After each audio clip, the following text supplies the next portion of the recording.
Животни събрали и те, Вълк, ти лут ли си, бе? Що биеш зайка? Здравейте, приятели, време е за вица на смешка. В кората Зайка решил да отвори модерна външна тоалетна. Но не каква да е, а като си платиш и пускал музика по желание, с вход 50 цента. Като първи клиент бил Мичока, платил си и казал, аз искам да ми пуснеш метал. Няма проблем. Бам, метал, доволен, щастлив. Втора буали сестра рекла, аз искам на мен народна музика. Бам, народна музика и тя доволна перфектно. След няколко дена животните шукали и цялата гора знаела за Зайовия кинев. Перфектна работа. Зайка доволен, хем пари прави, хем станал известен бизнесмен. Един ден обаче, като седял Зайка на входа, отдалече бягал вълка колкото може и взел да вика.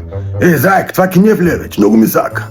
Зайка рекал, да, модерна тоалетна с музика по желание, ала не ме интересува твоите глупости.